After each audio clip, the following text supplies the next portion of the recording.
मेरा आप सभी को प्यार भरा प्रणाम। मैं मधु जोशी स्वागत करती हूँ आपका अपने यूट्यूब चैनल मधु गढ़वाली 121 पे।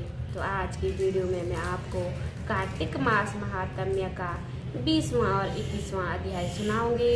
आप भी मेरे साथ कार्तिक मास महात्म्य का 20वां और 21वां अध्याय ध्यानपूर्वक और पूरा जरूर सुनिएगा।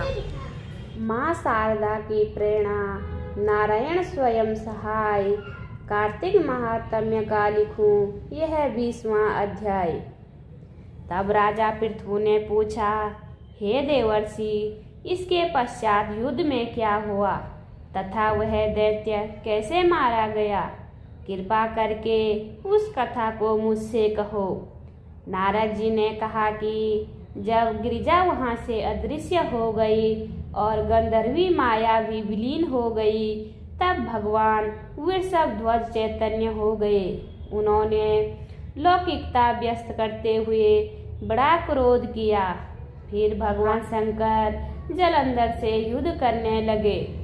जलंधर शंकर के बाणों को काटने लगा, परंतु जब काट न सका तो उसने माया की पार्वती बनाकर अपने रथ से बांध ली, जो विलाप कर रही थी। तब अपनी प्रिय पार्वती को इस तरह कष्ट में पड़ा देख के शंकर जी लौकिक लीला दिखाते हुए सांसारिक जनों की तरह व्याकुल हो गए और उन्होंने अग्निपुंज की तरह भयानक रौद्र रूप धारण किया।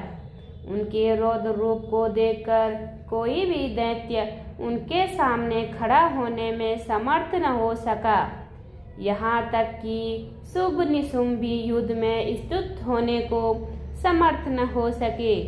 जलंधर की सारी माया क्षण भर में नष्ट हो गई। युद्ध में चारों ओर हाहाकार होने लगा। शिवजी ने उन भागते शुंभ निशुंभ को श्राप देकर बड़ा धिक्कारा और कहा, तुम दोनों बड़े दुष्ट हो। तुमने मेरा बड़ा अपराध किया है। तुम पार्वती को मारते थे और अब युद्ध से भागते हो। भागते हो, मारना पाप है, इसलिए अब मैं तुम्हें नहीं मारूंगा, परंतु गौरी तुम्हें अवश्य मारेगी। शिवजी के ऐसा कहने पर समुद्र पुत्र जलंधर क्रोध में अग्नि के समान प्रज्वलित हो उठा। उसने शिवजी पर घोर बाण वर्षा करके धरती पर अंधकार कर दिया। तब उस दैत्य की ऐसी चेष्टा देखकर शंकर जी बड़े ही क्रोधित हुए तथा उन्होंने अपने बनाए हुए सुदर्शन चक्र को चलाकर उसका सिर काट लिया। एक प्रचंड शब्द के साथ उसका सिर धरती पर गिर पड़ा और भयंकर हाहाकार होने लगा। अंजल पर्वत के समान उसके शरीर के 2 खंड हो गए। उसके रुधिर से संग्राम भूमि व्याप्त हो गई। सारी धरती विहल हो गई। शिवजी की आज्ञा से उसका रक्त और मांस महासौरव में जाकर रक्त का कुंड हो गया तथा उसके शरीर का तेज निकलकर शंकर जी के शरीर में वैसे ही प्रवेश कर गया जैसे कि वृंदा का तेज गौरी जी के शरीर में प्रवेश हुआ था।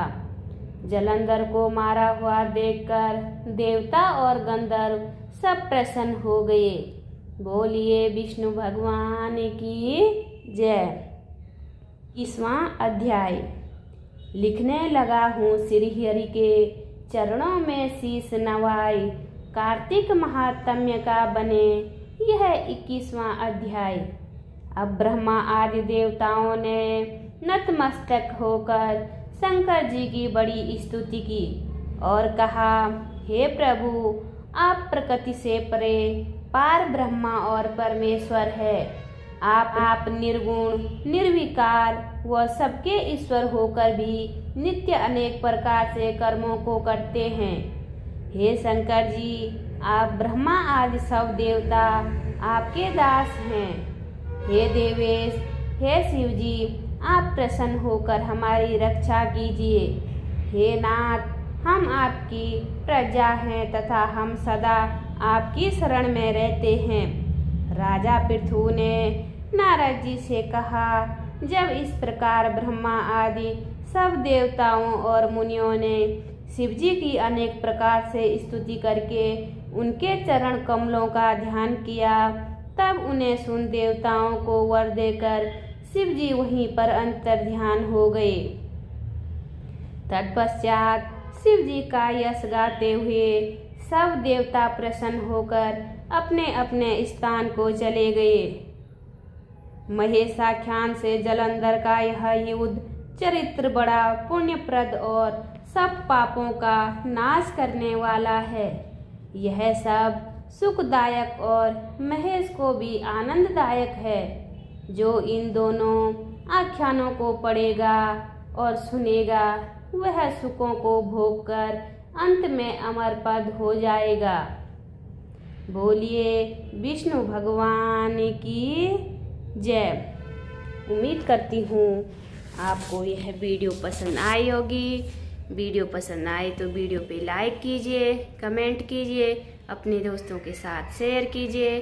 चैनल पे नए हो तो सब्सक्राइब ज़रूर कीजिए। मैं मधु जोशी मिलती हूँ आपको अगली कथा में। तब तक के लिए बाय बाय, धन्यवाद।